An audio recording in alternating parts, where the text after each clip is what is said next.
Our protagonist, Juyeon, was the one who defeated the Demon King in another world and became the hero who protected the continent's peace. He was happy to see the people of that world relieved, but he was even more glad that he could finally return to his original world.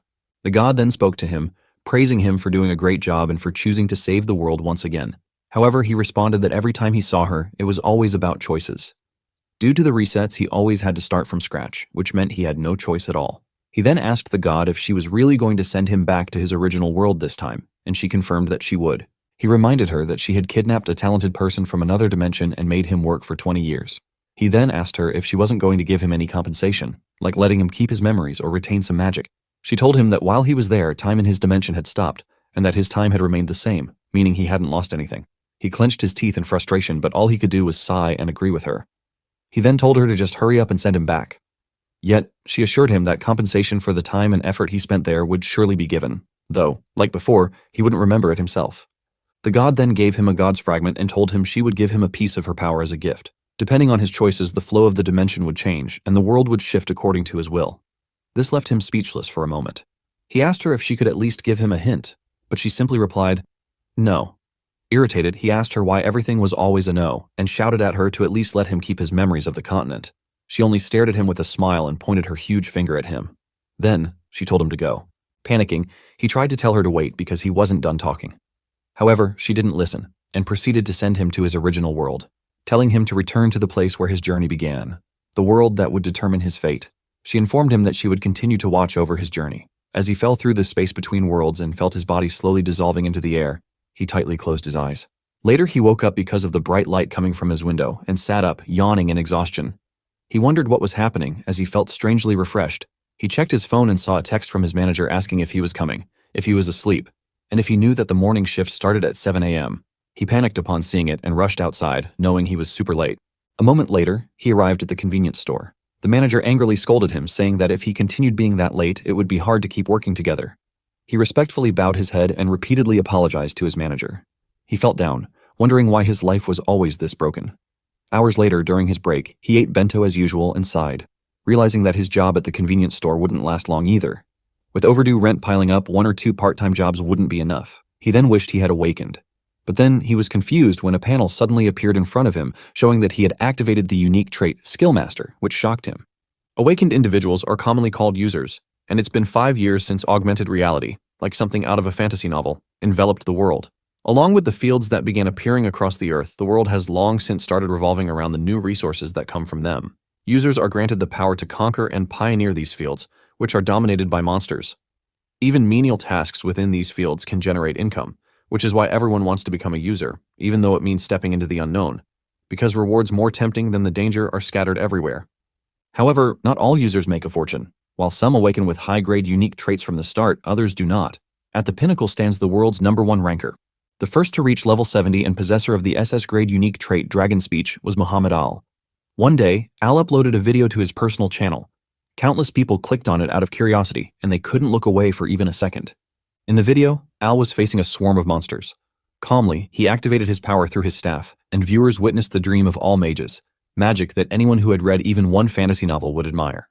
Al then released a barrage of powerful meteors, obliterating the monsters without breaking a sweat.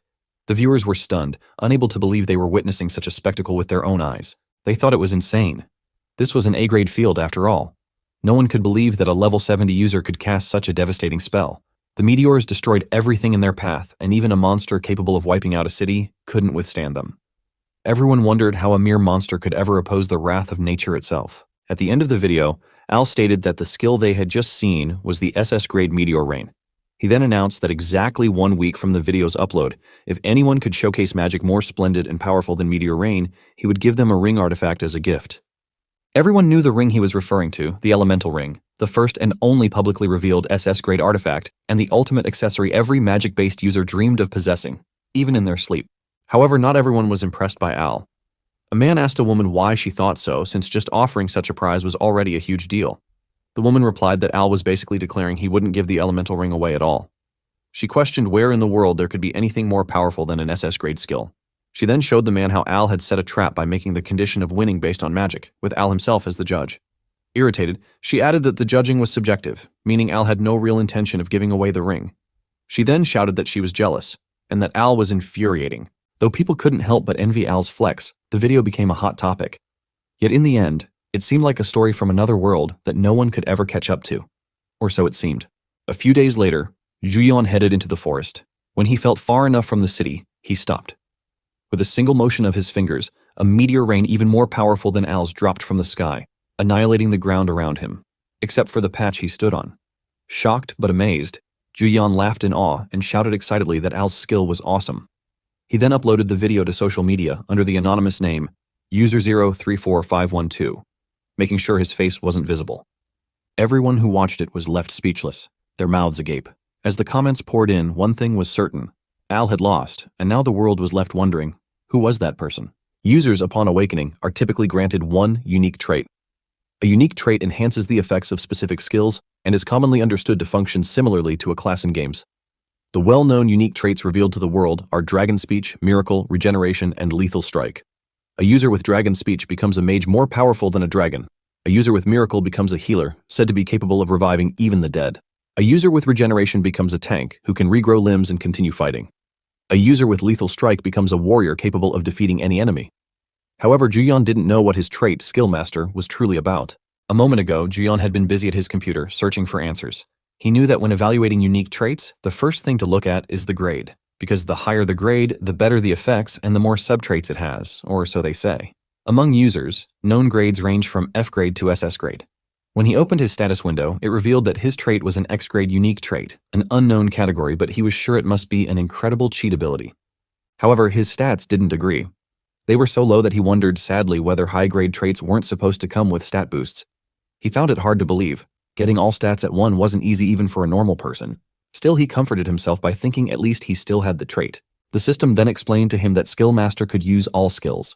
One of its passive abilities was Passive Income, which stated that every 24 hours at midnight, it would generate 10 SP up to a maximum of 100 SP. Juyeon asked if that was all, just 2 subtraits, and began to wonder if he was right in thinking that users could learn any skill using a skill book. He also wasn't sure what SP even was. He didn't yet know whether Skillmaster was good or bad. Then the system presented him with his first tutorial quest. Try copying a skill so the EX grade skill copy would activate. The reward was 20 SP and an event video. The system further explained that skill copy allowed him to replicate a skill, but it would be deleted daily and each use would consume 1 copy attempt. A quest appearing immediately upon awakening was news to him. He knew that to copy someone else's skill, he would have to go to a field. But with level 1 stats, that would be a one-way ticket to the grave. So he decided to ignore the quest for now and instead looked up skill videos. That's when a video of Al appeared.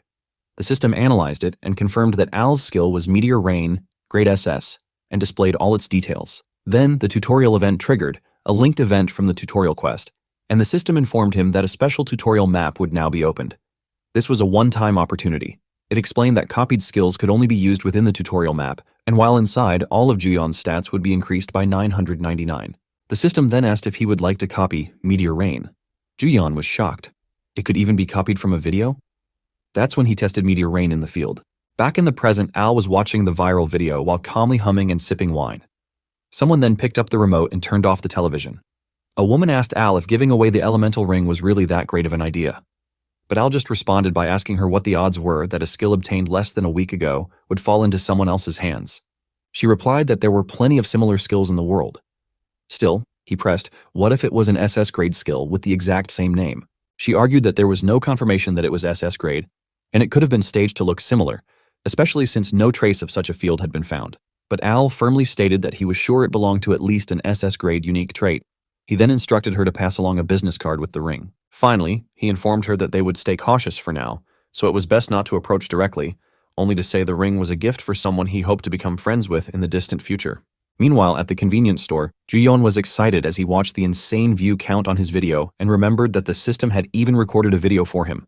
A child nearby was asking him how to spell Tteokbing jelly, but he ignored her, too absorbed in his excitement. He was relieved that the system ensured anonymity since his face wasn't shown and thought not uploading it would have been foolish. The kid tried to get his attention again, but he ignored her once more, busy thinking that if he kept growing like this, there wouldn't be a trait more broken than his. Suddenly, he snapped to attention when he heard a deep male voice calling him, irritatedly telling him that his kid was asking if they sold Tteokbing jelly. Juyeon immediately acted as if he hadn't understood the child earlier, though he had purposely ignored her, and told the man that he would sell it. When the customers left, he sat down with a sigh, thinking there was no way they'd actually give away an SS grade item. Still, he hoped that by some miracle, they really would. He dreamed of earning enough money to live comfortably forever and becoming as strong as Al, basking in the attention of the entire world. He smiled, realizing that just a short while ago, it was something he couldn't even imagine. Then, he stood up and stretched, feeling like he might actually be able to do something. Just then, he received a comment on his video. It was from Al. Al commented that he would give him the elemental ring with no conditions attached. Other viewers responded with disbelief, asking if Al had gone crazy for offering an SS-grade ring, while others were simply amazed. Juyeon stared at his phone, frozen in disbelief. He then read a comment stating that Al had once claimed he'd give anything to someone who brought him an S-grade staff, and when someone actually did, Al paid 200 billion won in cash. That reassured Juyeon. The ring would truly be his. Soon after, without expecting anything more, Al's secretary, Lee Soo-yeon, met with Juyeon regarding the delivery of the elemental ring. After handing it over, she escorted him home, informing him that Al would like to meet him at least once. Juyeon remained stunned in silence the entire time, up until he was back home, wearing the elemental ring on his finger. He asked himself if the ring was real, and the system confirmed it.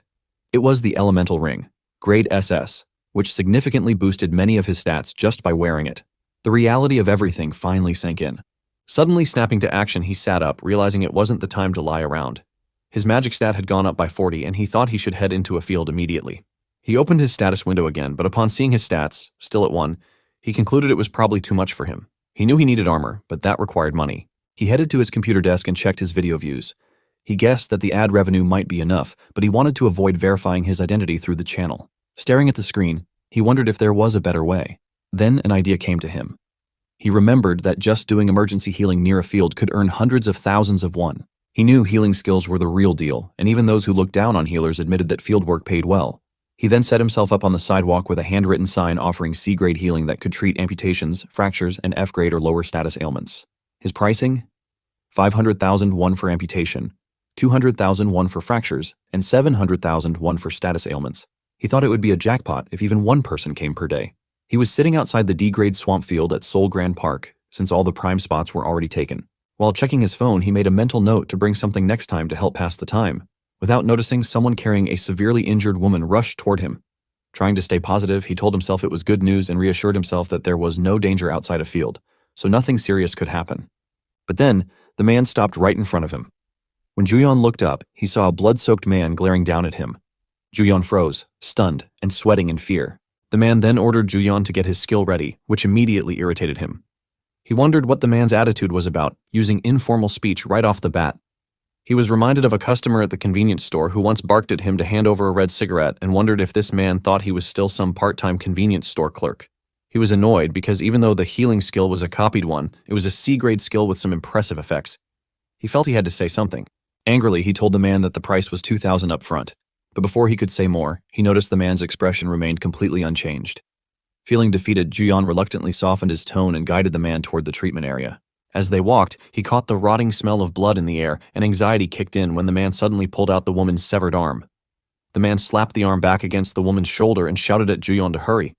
Juyeon panicked. He had only seen scenes like this in movies, and this was his first time dealing with something so gruesome in real life. He nervously wondered if the skill would activate properly, but reminded himself he had to pull it off. Then he activated his copied skill, Light of Recovery Grade C. Doing his best, he attempted to reattach the woman's arm. Later, his work complete, he finally lay down, completely drained. But then he recalled that the man had demanded healing 3 times. He couldn't believe it. He knew that if he hadn't had the elemental ring, which restored 20% of his mana, he would have been in serious trouble. He looked at his hand, recalling the severed arm, and wondered what on earth was happening inside the fields. Still, he decided not to think too much about it. He was sure of one thing. He could make a lot of money and could now quit his part-time job. He began thinking about what he should do with his new income. Investments, stocks, or maybe even crypto. He opened his luxury strawberry yogurt, tossed away the lid without bothering to lick the excess yogurt off it because he figured he was rich now, and enjoyed it in his huge bed. He wondered if this was what luxury tasted like. Still, he reminded himself that he needed to earn more SP for growth. Just then, the system displayed a new tutorial quest. Raise the level of a subtrait. It explained that this was one of the key methods for acquiring SP, which was essential for growing the Skill Master trait. The reward for completing the quest was 100 SP and the activation of 2 subtraits. However, the system warned him not to forget. Raising the level of passive income was the top priority for growth. He found it strange that traits could have levels, but thanks to the system, he figured out that traits could be leveled up by spending SP. It would take 100 SP to level up passive income.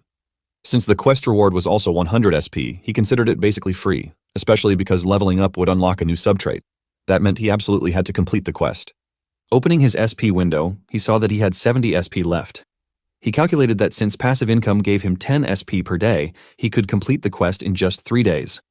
As he was thinking through what to focus on next, someone knocked on his door and informed him that his room service order had arrived. Excitedly, he responded that he was coming, convincing himself that this was research on skill combinations, not a hotel vacation.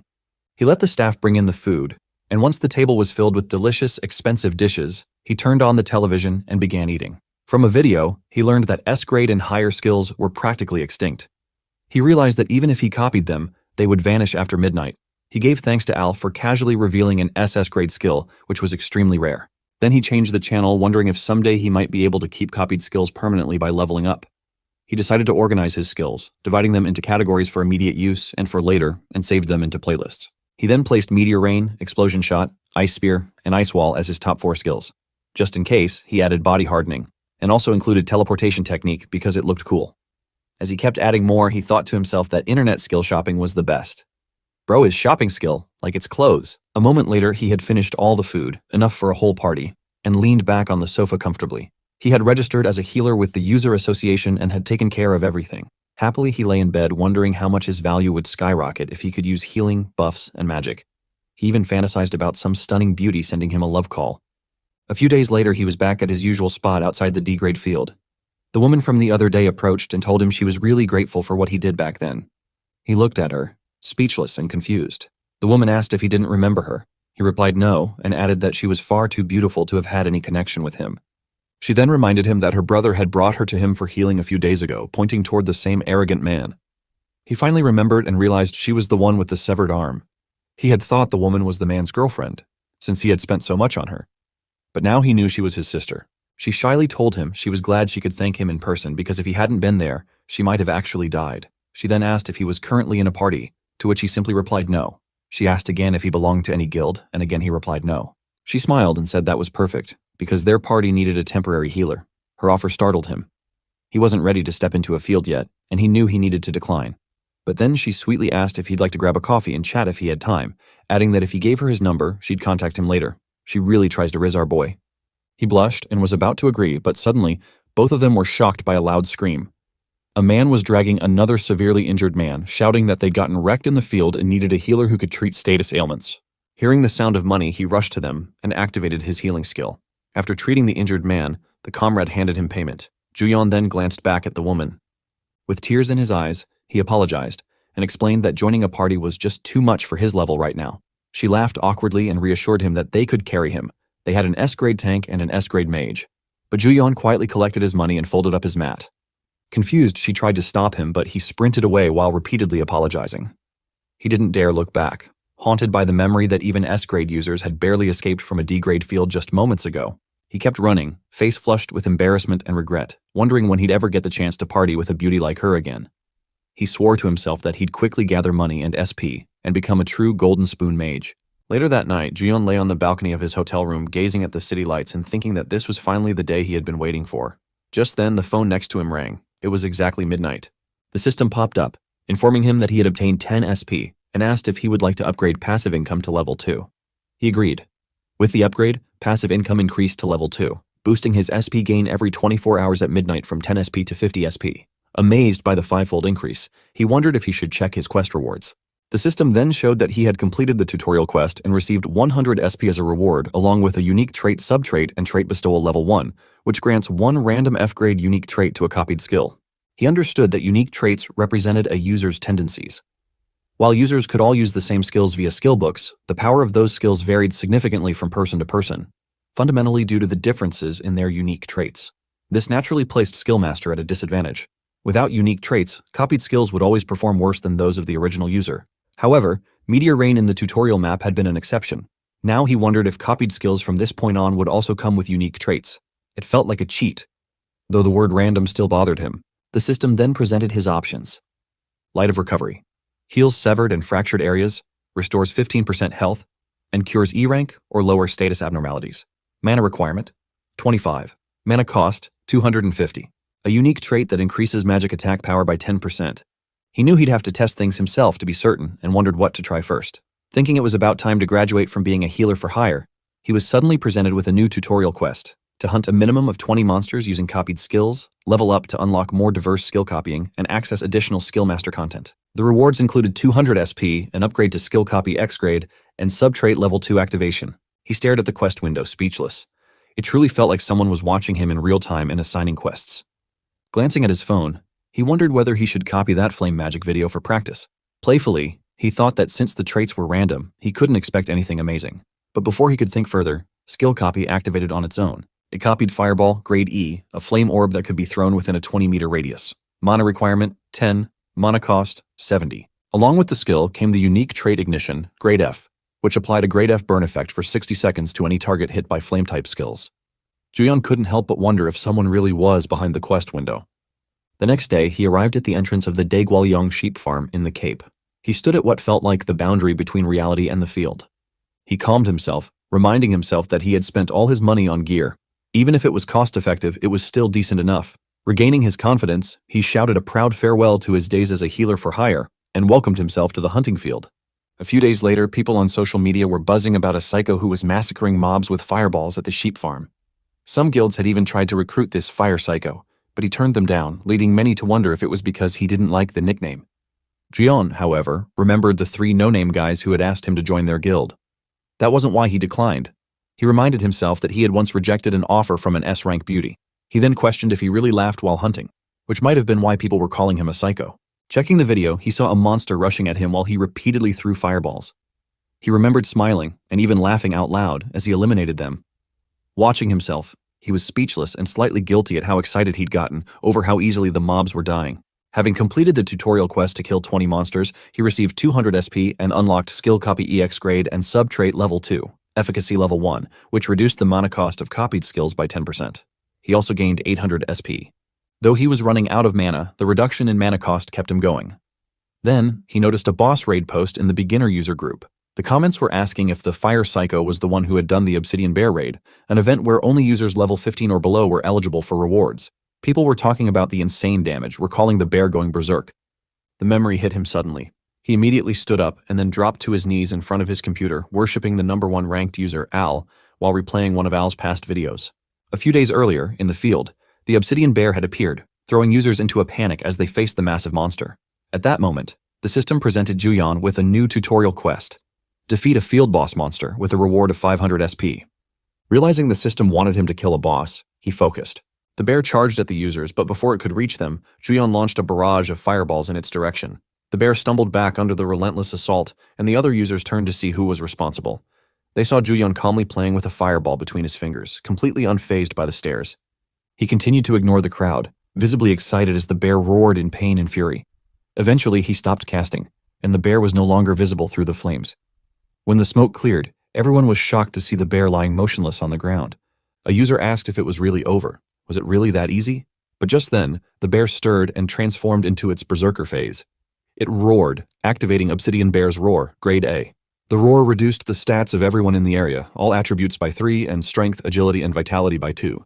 The users were stunned, trembling in fear. They couldn't even lift their swords. The team leader tried to rally them, but before he could, the bear furiously swung its claw. Fortunately, the tank managed to block the strike with his sword. Meanwhile, Juyeon stood to the side, staring at a new additional tutorial quest. Copy a boss monster's special skill, with rewards including 200 SP and sub-trait level 3 activation. The system explained the skill. Obsidian Bear's Roar, grade A, triggered when HP dropped below 50%. It reduced all lifeform stats by 3 within a 30-meter radius. If the affected stats were lower than the caster's, they'd be further reduced by 2. Additionally, for every 10 lifeforms exposed to the roar, the caster's stats increased by 3, no mana cost. Juyeon was astonished by its strength. He activated skill copy and successfully copied the roar. The system also applied Oblivion, grade F, a trait that removed the berserker trigger and instead added another +3 to all stats per 10 lifeforms exposed to the roar. He couldn't believe he could use such a skill without any conditions, and without any mana cost. It was completely broken. But he reminded himself that copied skills vanished at midnight, so if he didn't use it now, he'd be a fool. He immediately activated Obsidian Bear's Roar and unleashed it. However, the users around Juyeon were affected as well, and all of their stats were further reduced by 3. It shocked everyone, trembling, drained, and unable to move. They mistakenly thought the obsidian bear had roared again, not realizing it was actually Juyon. Meanwhile, his strength, agility, vitality, and magic power continued to rise, fueled by their suffering. He walked calmly toward the bear, while the users behind him remained unable to stand. He raised a finger and summoned a fireball. Without hesitation, he hurled it at the bear. The creature let out a deafening scream as it burned to death, leaving everyone stunned in absolute shock. With that, Juyon defeated the bear, completing both the additional tutorial quest and the main tutorial quest. He leveled up twice and received 700 SP along with the activation of Skill Copy EX, grade subtrait level 3. Yet he simply stood still, a huge smile spreading across his face, thinking how exhilarating it all was. The bear collapsed, dead. Juyon was startled when the users behind him suddenly began cheering. They shouted that it was incredible. Embarrassed, he quickly pulled up his hood to cover his face. Somehow, the cheering users looked familiar to him, leaving him wondering what that strange feeling was. Just then, the system announced that it was beginning the process of absorbing the obsidian bear's soul. All users present received a permanent +1 stat boost across the board. Juyon was amazed. He could feel the change and asked if this was the legendary boss monster soul he had only heard about. A field boss's level was typically at least 10 levels higher than the field it appeared in. If players tried to overcome that gap by bringing in high-level users beyond the field's level limit, the contribution system would prevent them from gaining anything. The boss's body would vanish, and no items would drop. It was a cruel system designed to ensure fairness, but also high risk. Despite the danger, users still hunted field bosses for one ultimate reason: item drops. Field boss corpses yielded valuable materials and could drop gear worth hundreds or even thousands in currency. Their bodies were, in essence, made of gold, but Juyon wasn't interested in that. He was just thrilled that his strength stat had finally reached 2. The soul absorption bonus allowed all raid participants to permanently boost their stats, and for him, that was worth more than any drop. Suddenly, the other users approached him, praising the raid's success and congratulating him for his role. They admitted he was the MVP of the battle, alongside the raid leader. But then one of them jokingly shouted that it was to be expected from a psychopath, startling Juyon. The raid leader stepped forward, explaining that they had prepared for injuries once the boss went berserk, but Juyon's overwhelming damage output had allowed them to get through safely. Everyone had worked hard, but his contribution stood out. The leader then opened his item status window. It displayed the pitch-black dragon gauntlets, grade F, with E-grade defense. They increased strength by 3, and if health dropped below 30%, they activated berserk grade E, increasing all stats by 2 for 24 hours. The leader commented that the gauntlets were excellent overall, though the activation condition was a bit risky. Juyon agreed. Being under 30% health meant walking a razor's edge. The leader then explained that the boss item and materials would be distributed through the player association and asked if anyone had objections. But before anyone could answer, a voice interrupted. A man stepped forward with 2 enormous bodyguards and offered to buy the boss item for 90% of its appraised value, in cash. The leader asked who they were. One of the users whispered that those men were known as boss item hunters. They showed up like ghosts whenever a field boss dropped loot, always ready to buy everything up. Apparently, they snatched up all the valuable items these days. Still, the leader thought to himself that if they were offering cash up front, it might actually be a sweet deal. Juyon considered that there were all sorts of strange people in the world and wondered what the suited man and his bodyguards were really after. When the man snapped his fingers, one of the bodyguards opened a suitcase overflowing with cash. The man stated that payment could be made immediately. Juyon stared at the suitcase, stunned, his mouth hanging open at the sight of the shining stacks of money. In that instant, his thoughts shifted. Whatever those men were up to didn't matter anymore. Cash up front was unbeatable, and now all he needed to do was hunt like crazy. Only a few days later, though, he found himself back at square one, sitting outside a dungeon, selling healing services, and feeling utterly defeated. He questioned the value of having earned nearly 10 million won when the armor he needed cost 63 million. The price left him in disbelief. The saleslady, seeing his shock, informed him they had only 2 sets left in stock. In a panic, he turned and ran off, shouting over his shoulder that he would definitely come back. Juyon thought that if only he still had access to the obsidian bear's roar with the oblivion trait applied, he could focus solely on hunting. Fortunately, thanks to the tutorial reward, he could now copy boss monster skills. Still, requiring his health to fall below half just to activate the roar made it impractical. At least he had some fun with it in another field before it disappeared. With no customers around, he decided it was a good time to spend his saved stat points and SP. Opening his status window, he saw he was level 8, with weak base stats and 7 unallocated points. He reflected that while a swordsman fit the fantasy archetype, this world didn't allow for do-overs. With no other choice, he assigned all 7 points to magic power, increasing it from 41 to 48. Next, he turned his attention to his SP and used 500 to upgrade his skill copy subtrait to level 2. As a result, his daily copy uses would increase from 1 to 2 at midnight. Before he could fully enjoy the improvement, a system panel appeared with a new tutorial quest. The objective was to complete various types of quests: highlighting that daily quests were one of the key ways for skill masters to gain SP. The reward included 300 SP and the activation of unique trait subtrait level 3. The system explained that daily quest level 1 granted 1 F rank or higher quest every midnight. His current task was to use skill copy twice, which would yield 80 SP. He wondered what would happen if he copied the same skill twice. Choosing Healing Light, he activated his copy and immediately gained the conservation unique trait, grade F, which reduced mana usage by 5%. Curious if the unique trait would change on a second copy, or if he would simply receive another version of the same skill, he decided to test it. When the system told him the skill was already copied, it also asked if he wanted to create it as a new skill. Without hesitation, he agreed, and was stunned to receive an exceptionally rare trait. Excited, he wrote on his board an offer for a 5% experience buff lasting 5 hours, priced at 1,000,001. Though it caught users' attention, no one approached at first. Taking a deep breath, he loudly promoted the offer, claiming that such an opportunity was limited and wouldn't come again soon. The users began to move closer, intrigued. Some questioned whether experience buffs even existed, as they had never heard of them before. One skeptical user speculated that he might just take the money and disappear. Juyeon held his calm, smiling outwardly despite his inner impatience. He mentally urged them to rush him like a pack of wild dogs and help him make 60 million won. Just then, someone stepped closer and stopped in front of him. Juyeon looked up, confused. A woman pulled down his hood, greeting him warmly. She reminded him it had been a while and asked if he was still uninterested in hunting with them.